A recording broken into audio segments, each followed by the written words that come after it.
Une nouvelle session d'information vous retrouve sur les antennes de la centrale radio-télévision. Madame, Messieurs, bonjour et bienvenue. À la une de cette session informative, la société minière Lualaba Mining Resources a remis au comité local du développement CLD, en abrégé du groupement de Mukumbi, une maison de passage construite dans le cadre du cahier des charges à la journée de ce 20 décembre de l'année en cours à suivre dans cette session informative. La paix dans la partie est de la République démocratique du Congo n'est pas une option, mais plutôt un impératif pour la République démocratique du Congo à restaurer cette dernière au moyen des stratégies arrêtées au Conseil des ministres qui s'est tenu à Kinshasa, capitale de la République démocratique du Congo, la journée de ce 20 décembre de l'année en cours à suivre dans cette session informative. Les comptes rendus de Patrick Mouyaya, porte-parole du gouvernement de la RDC. Et les nouveaux juges désignés par les congressistes du Parlement de la République démocratique du Congo, les professeurs Kaindo Nguvu Astrid est congolais des pères et des mères, et il a obtenu son master fait au Rwanda, bien évidemment, avec un parcours élogieux, mais lors de la présentation, lorsqu'il a été désigné comme quelqu'un qui a obtenu son master au Rwanda, les députés n'ont pas été d'accord avec cet aspect des choses à suivre dans cette session informative. Voilà tout pour les titres, mesdames, messieurs. Bonjour et bienvenue. Tony Lunda me permet de vous atteindre dès partout à l'Ikassi. Je suis mon trésor à la présentation de cette nouvelle session d'information sur les ondes sacrées de la centrale radio-télévision. Encore une fois de plus, bienvenue. Je vous ai dit en luminaire de cette session informative que la société minière Lualaba Mining Resources a remis une maison de passage construite dans le cadre du cahier des charges à la journée de ce 20 décembre de l'année en cours dans les groupements de Mukumbi, territoire de Kambov, chefferie de Basanga, la journée de ce 20 décembre de l'année en cours en présentiel de plusieurs autorités politico-administratives de la province, y compris l'administrateur du territoire de Kambov adjoint qui a effectué les déplacements de cette partie de la province du Haut-Katanga pour prendre part à cette importante cérémonie. Suivez cet élément de reportage.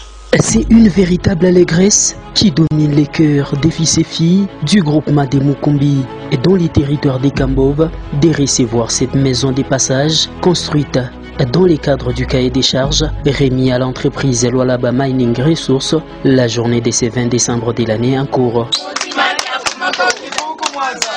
Dans une importante cérémonie organisée en présence de l'administrateur adjoint du territoire de Kambov, l'Indien responsable de l'entreprise minière LMR, Lualaba Mining Resources, son directeur général, l'entrepreneur de l'entreprise Omega et les représentants du chef des groupements et bien d'autres invités. Ici, après l'hymne national, le premier à ouvrir le banc des allocutions, c'est le président du CLD, comité local du développement, en abrégé, qui est en tête d'affiche et dit merci à Lualaba Mining Resources pour l'ouvrage. CLD groupement Mukumbi d'avoir accueilli nos autorités administratives et coutumiers aujourd'hui au sein de notre groupement Mukumbi. Cet accueil s'adresse à notre administrateur du territoire de Kambov et ses compagnons, à notre chef de groupement Mukumbi Kanegation Poetou-Djenge, aux représentants de notre entreprise Lualaba Mining Resources SAS. Par la suite, le représentant de l'entreprise qui a exécuté les travaux, suivi du directeur général de Lualaba Mining Resources, Elvire Munkeo, qui explique ici les bien fondés du projet et appelle les comités locaux du développement d'en faire bon usage. Équipé, une cuisine équipée et tout a été réalisé. Voilà aujourd'hui grande est la joie de pouvoir présenter ça à ceux-là même qui ont mis ça dans leur projet.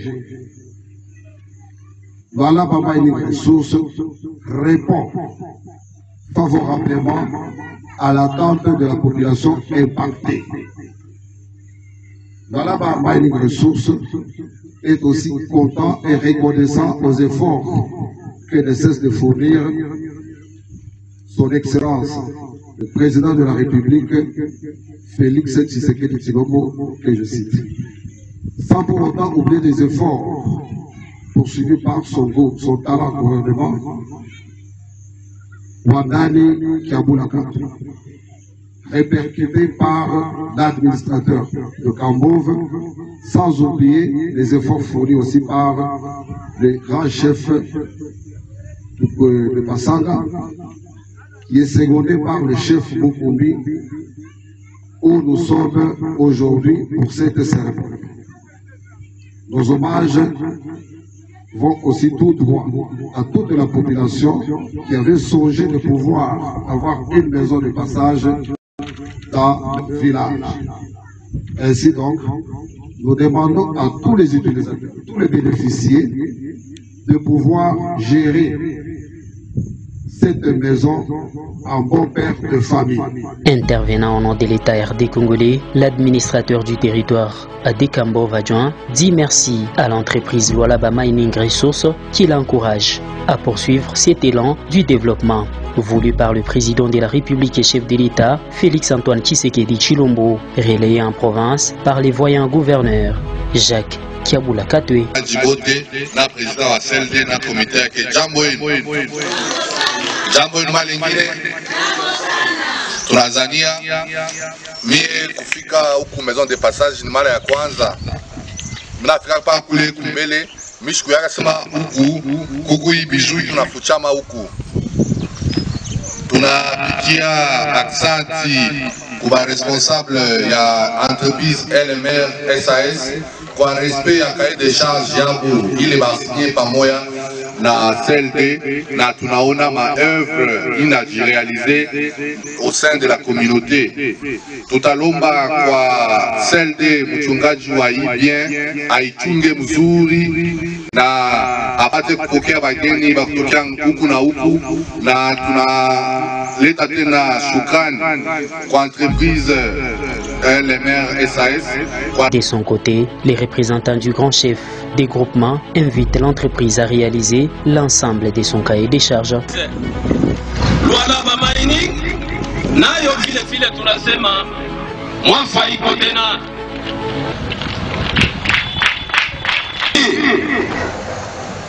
Lualaba Mining tunatembea nayo mkono kwa mkono.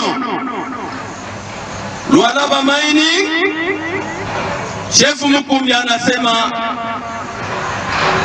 ile ni ukumbusho tu kusema mukaye de charge ni ile gouvernement iliweza kutunga paraporo ya mabilima ile banduku yetu banakuya kuitumika paraporo pabakie manjimu kumbe bamichengeye bintu kuko bintu bingine ile binapita mukaye de charge Lualaba Mining angariki na ndeni yetu. Ni ndeni gani tunataka kusema?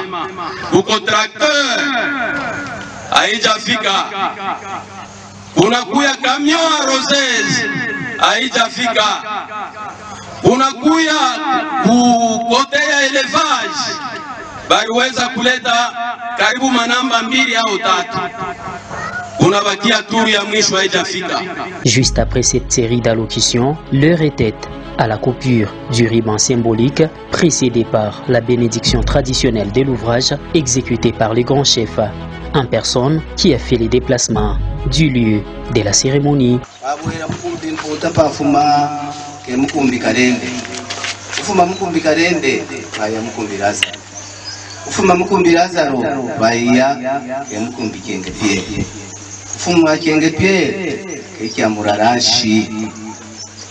Bakintu kyonse sakane kutongo Miami Mukumbi Jenge Mukandasa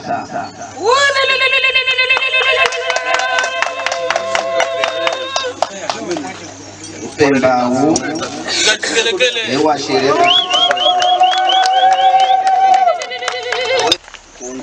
Mkunda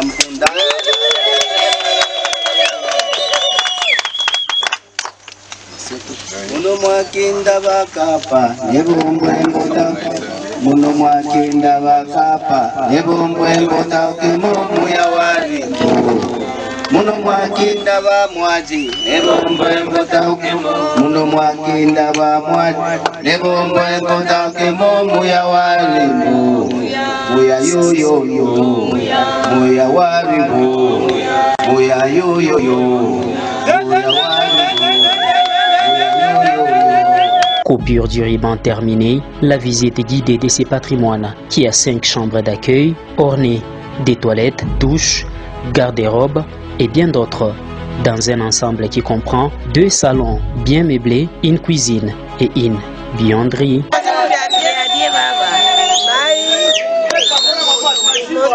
Notons par ailleurs que sépare un somptueux repas assaisonné d'un bon verre pour arroser les amygdales des participants en laissant un véritable sourire au visage des filles et fils de cette contrée qui disent merci à Lualaba Mining Resources.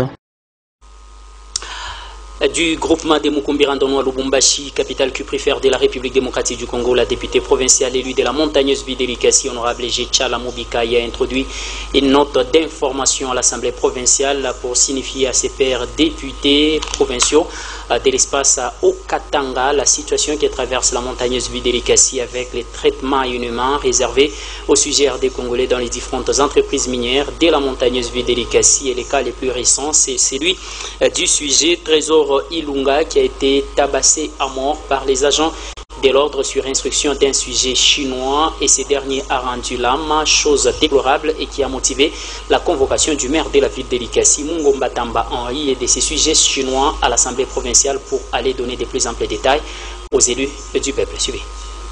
Honorable Président, mon cœur saigne. Après la disparition aux allures mystérieuses de Donna Kitenge sous son lieu de travail à Robamine, la ville de Likasi récidive avec un autre cas plus tragique, celui de M. Malale Ilunga Tsor. C'est à travers une motion d'information présentée par l'honorable de proximité Tchala Sorel à la tribune de l'Assemblée provinciale du Haut-Katanga que les élus provinciaux ont été saisis de ce drame qui viole les droits humains dans certaines entreprises minières à Likasi. J'ai toujours fustigé les traitements inhumains et dégradants que subissent nos compatriotes dans certaines entreprises. Et les recommandations figurent même dans mon rapport de vacances parlementaires. En pleine exploitation. Il s'agit de la mort de M. Malale Ilunga Trésor, âgé de 34 ans, ingénieur et constructeur, entrepreneur également de son état. Ce jeune homme était très heureux d'annoncer à sa famille qu'il avait trouvé du travail.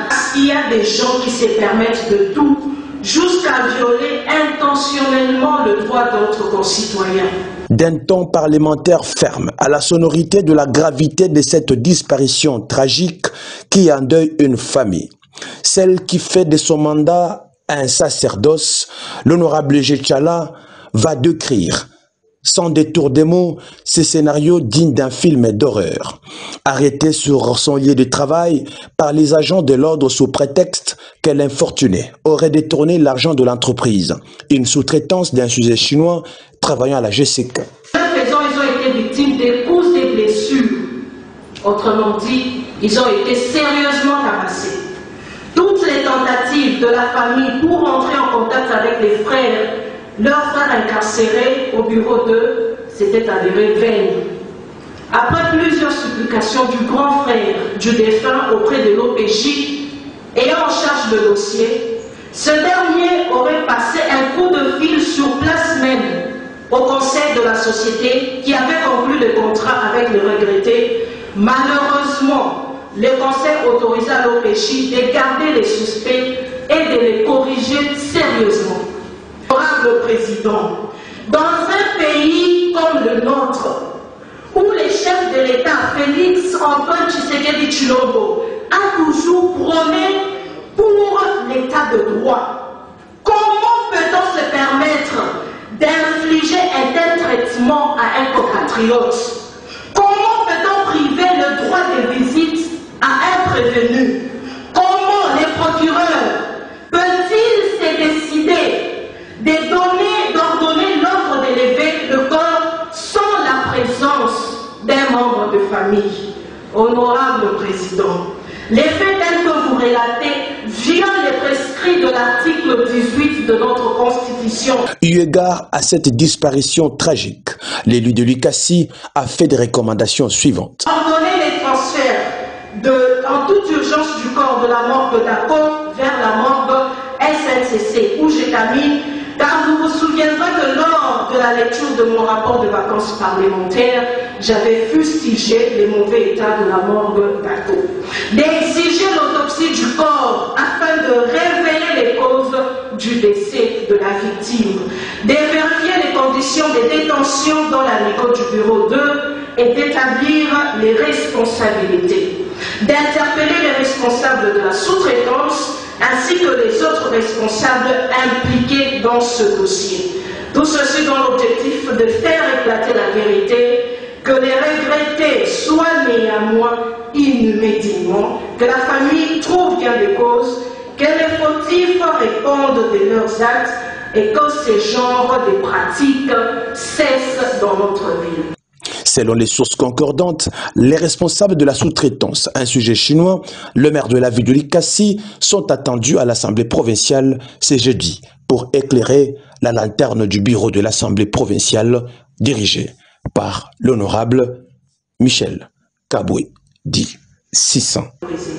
Merci beaucoup. Est-ce qu'on peut applaudir pour votre collègue? Et puis la Cour d'appel du Haut-Katanga statuant en seconde lecture dans les dossiers qui concernent l'affaire viol du collège Les Élites 2, où un chauffeur aurait exercé ses viols sur un enfant mineur d'âge d'environ 3 ans dès l'école maternelle de cette école de la montagneuse ville de Likassi. Ces procès se poursuivent en seconde lecture et le verdict pourra être donné la journée du 26 décembre prochain au niveau de la montagneuse ville de Likassi, car la seconde lecture bien évidemment de ces dossiers s'est poursuivi au cours de la semaine qui s'achève dans la montagneuse ville d'Elikassi au niveau de la prison ou la maison de détention de Boma de la montagneuse ville d'Elikassi sous l'égide de cette cour d'appel de Lubumbashi, soit du 16 au 17 décembre dernier. Les juges en provenance de Lubumbashi étaient présents devant les avocats de toutes les deux parties dans une audience foraine qui a permis la population aussi d'accéder à cette audience pour assister au déroulement des faits. Ici, il a été démontré du côté des juges par les services attitrés ou les experts dans les domaines médicaux qui a fait appel au médecin directeur de l'hôpital général des références d'Ako qu'il n'y a pas eu viol de par les deux rapports présentés bien évidemment auprès du médecin directeur de l'hôpital général des références d'Ako, ce qui reste une affaire à suivre de par la décision qui sera prise par les services de justice. Suivez. Pendant 2 jours, la Cour d'appel du Haut-Katanga a statué sur l'affaire du viol sur mineur au collège Les Élites 2, soit du 16 au 17 décembre de l'année en cours. Objectif, c'est faire une idée claire sur les déroulements des faits par rapport aux saisines de cette haute cour de la province, saisie par les avocats de la défense de l'école précitée, qui faisait aussi office des avocats du prévenu, et par les procureurs du ministère public. La Cour prend les temps nécessaires d'examiner au premier jour les dossiers des parts et d'autres, en auditionnant toutes les parties prenantes au procès où la partie civile n'a pas réussi à présenter des preuves matérielles du viol, et de renchérir les rapports des 2 médecins qui ont examiné la prétendue victime de 3 ans confirme que l'hymen de l'enfant était intacte, chose qui a poussé les avocats de la partie civile d'estimer que les viols dont il est question relèvent des attouchements que le prévenu aurait exercés sur la fillette pour se satisfaire sexuellement. Argument balayé d'un revers de la main par les avocats de la défense qui ont démontré qu'à aucun moment les chauffeurs n'y pouvaient avoir un temps nécessaire pour faire ce pourquoi on l'accuse, car il avait son receveur à bord du bus et plusieurs autres passagers. À l'arrivée du bus à la résidence de l'enfant, c'est les receveurs qui avaient amené l'enfant auprès de sa mère, ce qui corrobore à la version de la mère de l'enfant.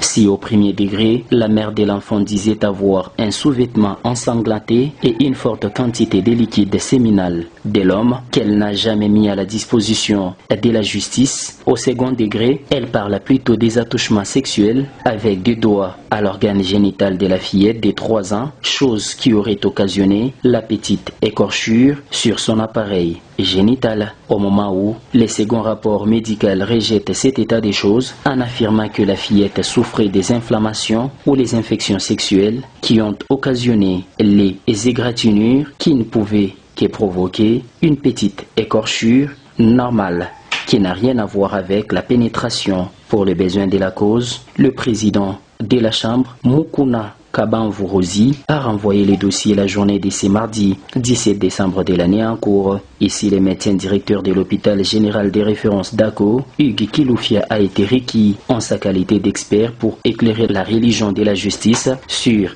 les rapports médicaux des deux de ses collègues. Ici, le médecin directeur de l'hôpital général des références d'Ako cloue l'affaire en affirmant qu'il n'y a pas eu viol au regard des éléments matériels en sa possession.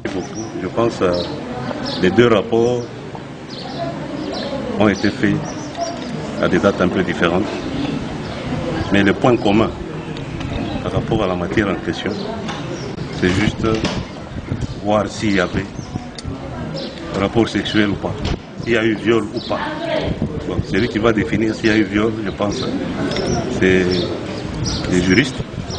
Mais nous, les éléments par rapport à l'analyse de ces deux rapports, le premier parle de l'hymen qui est présent, le deuxième qui dit l'hymen est intact.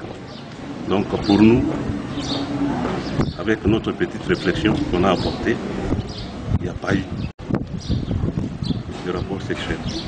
Sinon, on pouvait avoir un hymen. Juste après, poursuivons cette session informative avec le complexe scolaire La Fontaine 2 qui a organisé bien évidemment la cérémonie des proclamations des résultats de la fin du premier trimestre au niveau de la montagneuse ville d'Elikasi en présence de plusieurs autorités politico-administratives de la place, mais aussi de la promotrice de cette école qui appartient à la Fondation des Amis des Maîtres Sefin Ramazani Sefou de la ville d'Elikasi. Suivez.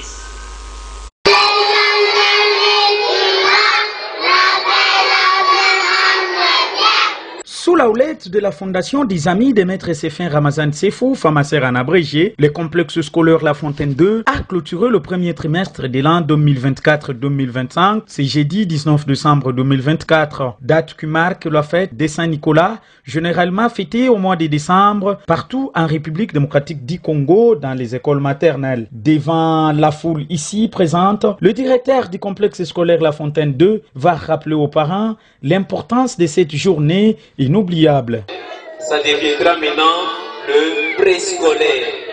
Parce que si vous remarquez dans les programmes, avec préscolaire, vous allez remarquer qu'on prépare déjà les enfants pour faire l'école primaire. C'est-à-dire que ça sera une grande erreur pour un parent lorsqu'il se réserve d'envoyer son enfant à l'école, au préscolaire. L'enfant qui aurait fait l'école préscolaire aura des facilités pour commencer la première année primaire. Donc, vous qui avez déjà compris le secret d'envoyer les enfants à l'école maternelle, qui sera bientôt le préscolaire, donc essayez un peu de sensibiliser à tout le monde qu'ils comprennent que l'école maternelle, c'est pas seulement chanter, mais l'école maternelle, on prépare la vie active de l'enfant qui sera accueilli à l'école primaire. À son tour, la promotrice de La Fontaine de Madame Octavine Bogani Sefou Moyemema, après avoir été accueillie chaleureusement par les siens, invite le parent à s'acquitter de leurs devoirs en vue d'encourager les enseignants de transmettre un enseignement de qualité aux enfants. Vous avez vu Père Noël? Oui. Qui a vu Père Noël? On va te donner les cadeaux aujourd'hui. Et maman, les parents, je vous dis merci de votre présence ici sympa. Il y a des parents aussi qui tunatuachia batoto kuma milango au lieu de examiner batoto kuma somo. Vous-même kunaona ile mambo kunafanyishika juu ya batoto. Wanatuonesha mambo ya mzuri ma recitation, vitu vya mingi tunabafungula batoto mkichwa.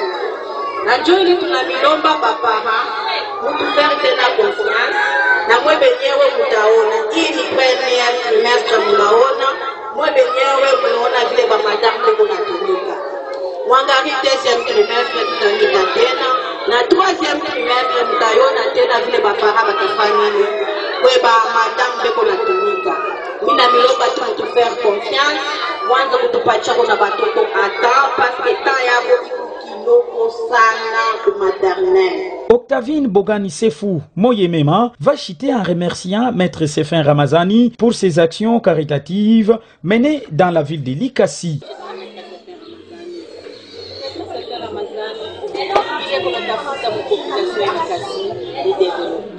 Na development mina yona leo kwa watoto ya Masai. Nifurahisha sana baba hamupete batoto. Na mwebe yewe ndechilia kazi la fanya kunafanya. Merci élément maître des tout parents qui a pris part à cette manifestation. Moi, ce que Maître Sefin a fait dans la communauté, c'est la commune de Chipoli. Nous avons vu les enfants, un premier de nous épater. C'est ce qu'ils ont dit. Nous sommes tellement contents. C'est la raison pour laquelle nous faisons appel aux parents de la ville de l'éducation. Former les enfants est l'une des priorités du complexe scolaire La Fontaine 2, l'œuvre des femmes à Serra.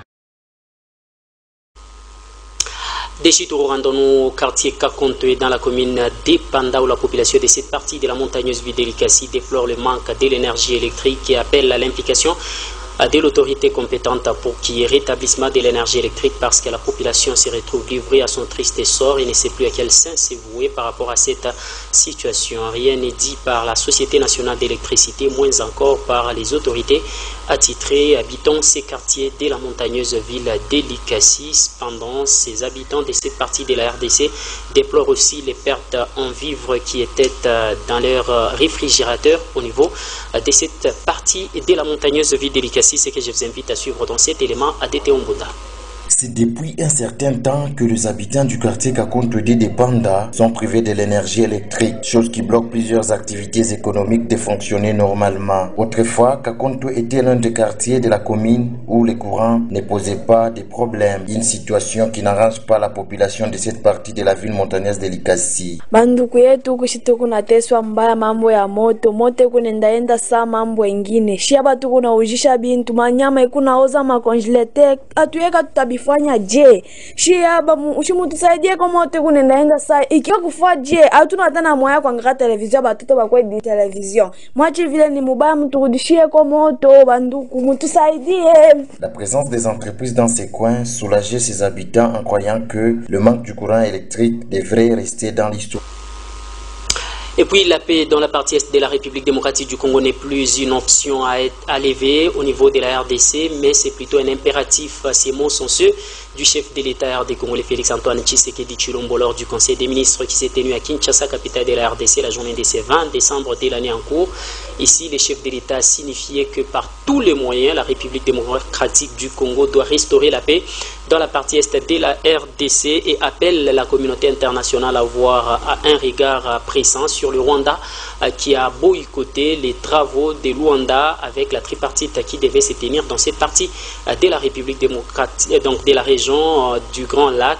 Question de permettre un retour réel de la paix. Le Rwanda a saboté ces travaux alors que le président de la République avait fait les déplacements de Luanda, capitale de l'Angola, pour prendre part à ces travaux sur la tripartite pouvant permettre la signature de ces protocoles d'accord pouvant permettre le retour réel de la paix dans la partie Est. Le Rwanda a soulevé encore des accusations fallacieuses contre la République démocratique du Congo, tout ça pour bloquer les mécanismes d'un retour réel de la paix subie. En proposant un tel préalable, le Rwanda a non seulement bloqué les processus en cours, mais a également démontré une volonté manifeste de saboter les efforts de paix au mépris de ses engagements internationaux et des résolutions du Conseil de sécurité des Nations Unies. Face à cette situation, le président de la République a tenu à réaffirmer la position de la République démocratique du Congo, axée sur les éléments suivants. 1. Le rejet catégorique de toute négociation directe avec le groupe terroriste M23, dont les actions criminelles ont causé d'immenses souffrances à notre peuple et sapé la souveraineté de notre nation. 2. L'engagement à poursuivre les efforts diplomatiques et sécuritaires pour instaurer une paix juste et durable dans l'Est de la République démocratique du Congo, tout en restant engagé à défendre jusqu'au sacrifice suprême le principe de notre souveraineté et de notre intégrité territoriale. 3. L'appel solennel à la communauté internationale à tirer les conséquences de cet échec et à agir avec fermeté face à l'attitude du Rwanda qui continue d'alimenter l'insécurité dans notre pays en violation des engagements pris. Dans cet ordre, le président de la République a engagé tous les membres du gouvernement à renforcer leurs actions sur le terrain, à intensifier la mobilisation de nos partenaires stratégiques et à garantir un soutien accru à nos forces armées et à nos populations affectées. Notre détermination reste intacte et la paix dans l'Est de notre pays n'est pas une option. C'est un impératif moral, un droit inaliénable pour nos concitoyens, a-t-il conclu.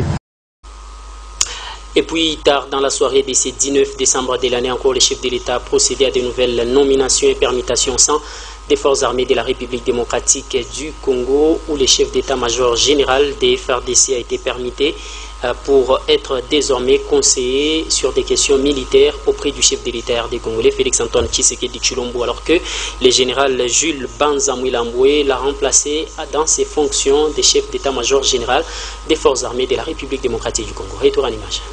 Du 20 janvier 2011, portant révision de certains articles de la Constitution de la République démocratique du Congo du 18 février 2006, spécialement en ces articles 69, 79, 81, 83 alinéa 1er, 189 et 191. Revue l'ordonnance numéro 22/190 du 14 octobre 2022 portant nomination au sein des états-majors des forces, vu la nécessité et l'urgence, sur proposition du gouvernement, le Conseil supérieur de la défense entendu ordonne, article 1er, sont nommés aux fonctions spécifiées ci-dessous au sein de la force terrestre les officiers généraux dont les noms, post-noms, prénoms et matricules suivent. Chef d'état-major général, général-major Ndaïwel Okura Christian, matricule 170 89 016 41 67. Chef d'état-major adjoint chargé de l'administration et logistique, le général de brigade Mongabondo Raymond Bar, matricule 167 97 158 44 18. Article 2. Sont abrogées toutes les dispositions antérieures contraires à la présente ordonnance. Article 3, enfin, la première ministre ainsi que les vice-premiers ministres, ministres de la Défense nationale et des anciens combattants sont chargés, chacun en ce qui les concerne, de l'exécution de la présente ordonnance qui sort ses effets à la date de sa signature faite à Kinshasa le 16 décembre 2024. Félix-Antoine Toulouka, Premier ministre, pour copie certifiée conforme à l'original le 16 décembre 2024, le cabinet du président de la République, Anthony Nkinzo Kamole, directeur de cabinet.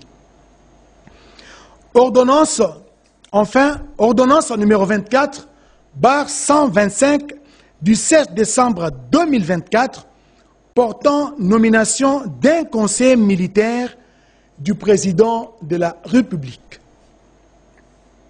Le président de la République, vu la Constitution telle que modifiée par la loi numéro 11/002 du 20 janvier 2011 portant révision de certains articles de la Constitution de la République démocratique du Congo du 18 février 2006, spécialement en ses articles 119 et 81, vu l'ordonnance numéro 24/039 du 28 mai 2024 portant nomination de vice-premier ministre, de ministre d'État, de ministre délégué et de vice-ministre, vu l'ordonnance numéro 24/058 du 11 juin 2024 portant nomination d'un directeur de cabinet du président de la République, vu la nécessité et l'urgence, le Conseil supérieur de la défense entendu ordonne.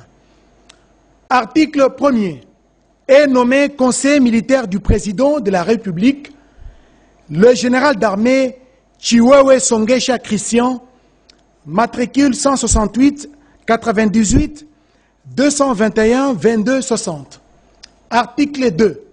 Sont abrogées toutes les dispositions antérieures contraires à la présente ordonnance. Article 3. Enfin, le vice-premier ministre, ministre de la Défense nationale et des anciens combattants, ainsi que les directeurs de cabinet du président de la République sont chargés, chacun en ce qui les concerne, de l'exécution de la présente ordonnance qui sort ses effets à la date de sa signature faite à Kinshasa le 16 décembre 2024, Félix Antoine Tshisekedi Tshilombo, pour copie certifiée conforme à l'original, le 16 décembre 2024, le cabinet du président de la République, Anthony Nkinzo Kamole, directeur de cabinet. Voilà tout pour la série d'ordonnances signées par le président de la République et garant de la nation.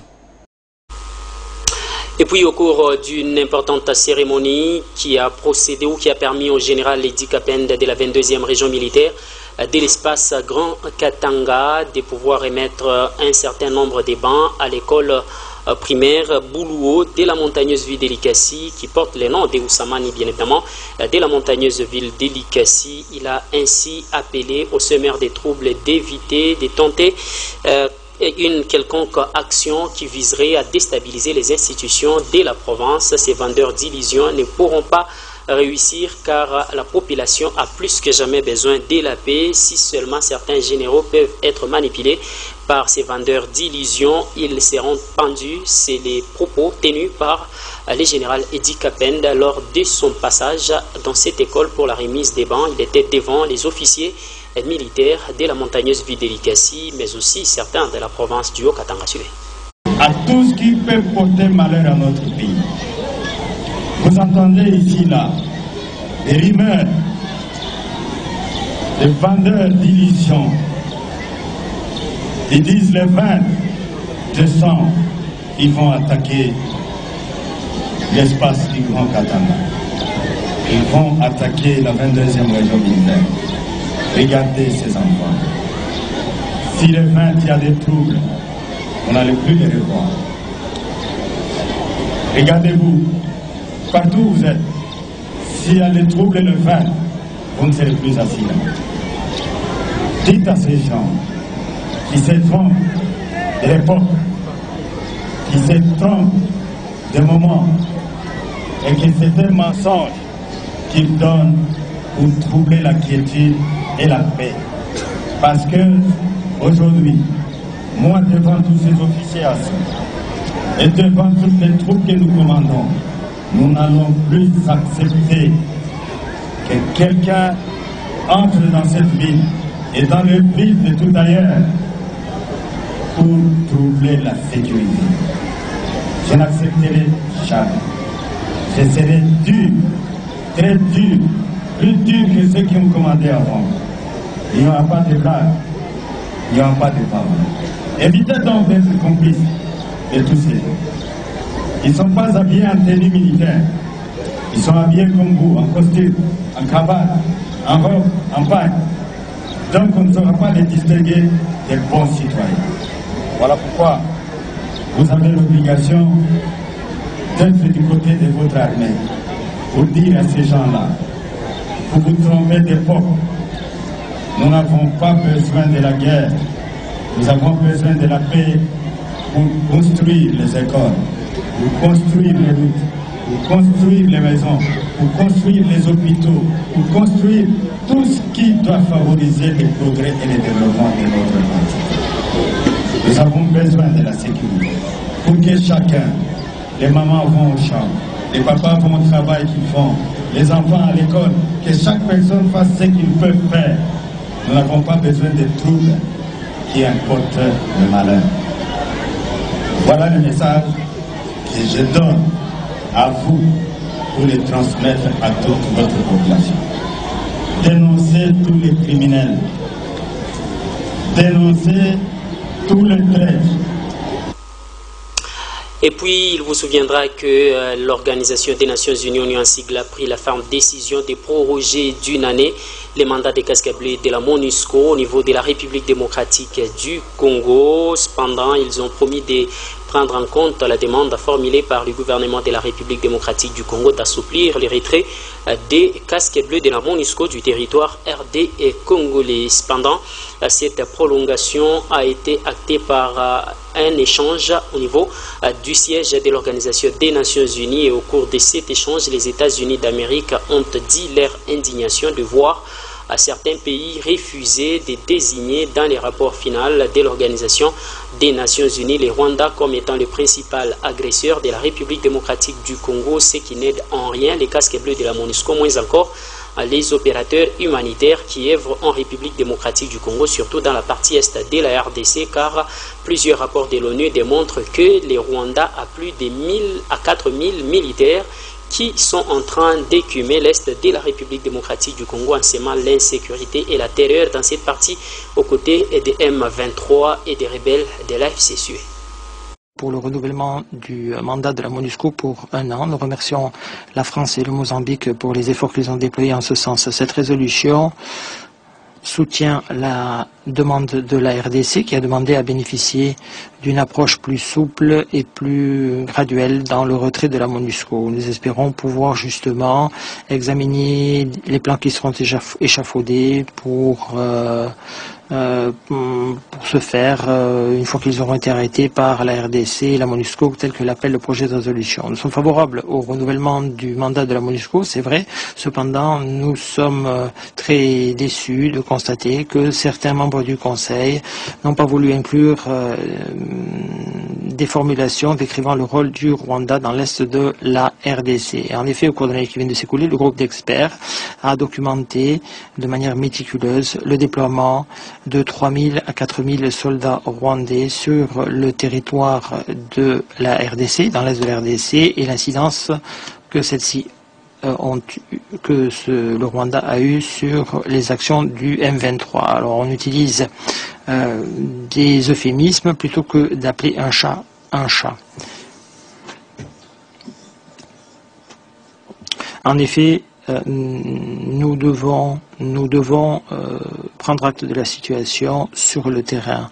En effet, en refusant d'appeler un chat, nous ne rendons pas service à la MONUSCO et au service au travers. Et puis le nouveau juge désigné par les congressistes du Parlement de la République démocratique du Congo la journée de ce 20 décembre de l'année en cours, le professeur Kaindo Nguvu Aristide, bien évidemment, a un diplôme de master obtenu au Rwanda. Cependant, cette annonce lors de la lecture de sa biographie a inquiété les députés nationaux et sénateurs présents au niveau de cette salle de congrès du Palais du Peuple en République démocratique du Congo. Question de voir celui qui fait son entrée au niveau de la Cour constitutionnelle avoir eu à passer un temps du côté du Rwanda. Ça inquiète beaucoup plus les sénateurs et députés présents au cours de cette cérémonie qui a vécu dans la ville-province de Kinshasa la journée, et ils n'ont pas hésité de manifester leur indignation quant à ce sujet. Les candidats désignés par le Congrès comme juge à la Cour constitutionnelle, le professeur Kaindo Nguvu Aristide est né à Kirivata le 16 février 1974. Il est fils de Florent Kasereka Kavutikroaki de nationalité congolaise et de Sophie Masika Menge de nationalité congolaise. Il est marié, originaire du territoire de Lubero, province du Nord Kivu. Le professeur Kaindo Nguvu a mené des recherches doctorales à l'Université of South Africa et à l'Université de Genève en Suisse. Département de droit privé, orientation, droit commercial international. Il a défendu sa thèse à l'Université de Genève le 6 février 2013. Comme étude, il a suivi un programme de Master Degree en droit des affaires de l'Université nationale du Rwanda, au Rwanda. Il a fait le cycle de licence. Il a fait un cycle de licence à l'Université libre de Pays des Grands Lacs.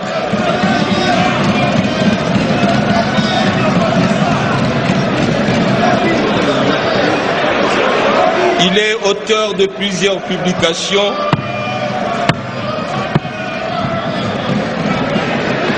Il est donc docteur en droit de l'Université de Genève. Il a reçu plusieurs formations et auteur de plusieurs publications. Actuellement, il est doyen de la faculté de droit de l'Université libre de Pays de Grands Lacs, ULPG à Goma.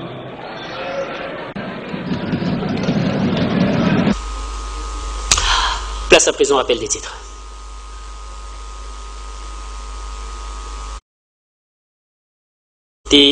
Lualaba Mining Ressources a remis au comité local du développement du regroupement des Mukumbi une maison de passage construite dans le cadre du cahier des charges la journée de ce 20 décembre de l'année en cours en présentiel de l'administrateur adjoint du territoire de Kambova, Chadra Kamulunda Ilunga, un élément que vous avez suivi dans cette édition de vos nouvelles. Et puis vous avez suivi que la paix dans la partie est de la République démocratique du Congo n'est plus une option, mais un impératif pour la République démocratique du Congo, a dit le chef de l'État RD congolais, Félix-Antoine Tshisekedi Tshilombo, lors du Conseil des ministres de ce 20 décembre de l'année en cours. Vous l'avez suivi dans cette édition de vos nouvelles, de par les comptes rendus qui a été fait par les porte-parole du gouvernement, Patrick Mouyaya.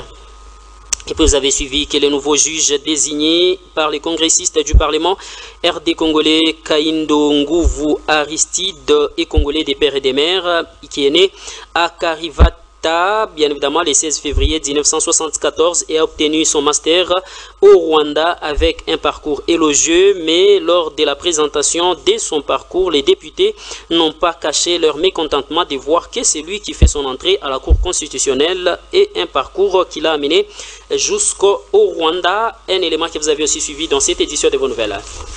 Madame, Messieurs, voilà ce qu'a constitué l'essentiel de cette session informative sur les ondes sacrées de la Centrale Radio-Télévision. Si vous l'avez aimé, dites donc merci à la grande équipe rédactionnelle de votre chaîne, mais aussi et surtout à Tony Lunda pour sa bonne et réelle réalisation de cette édition d'information à tous, mais également toute agréable bonne suite de nos programmes chez vous. Bye.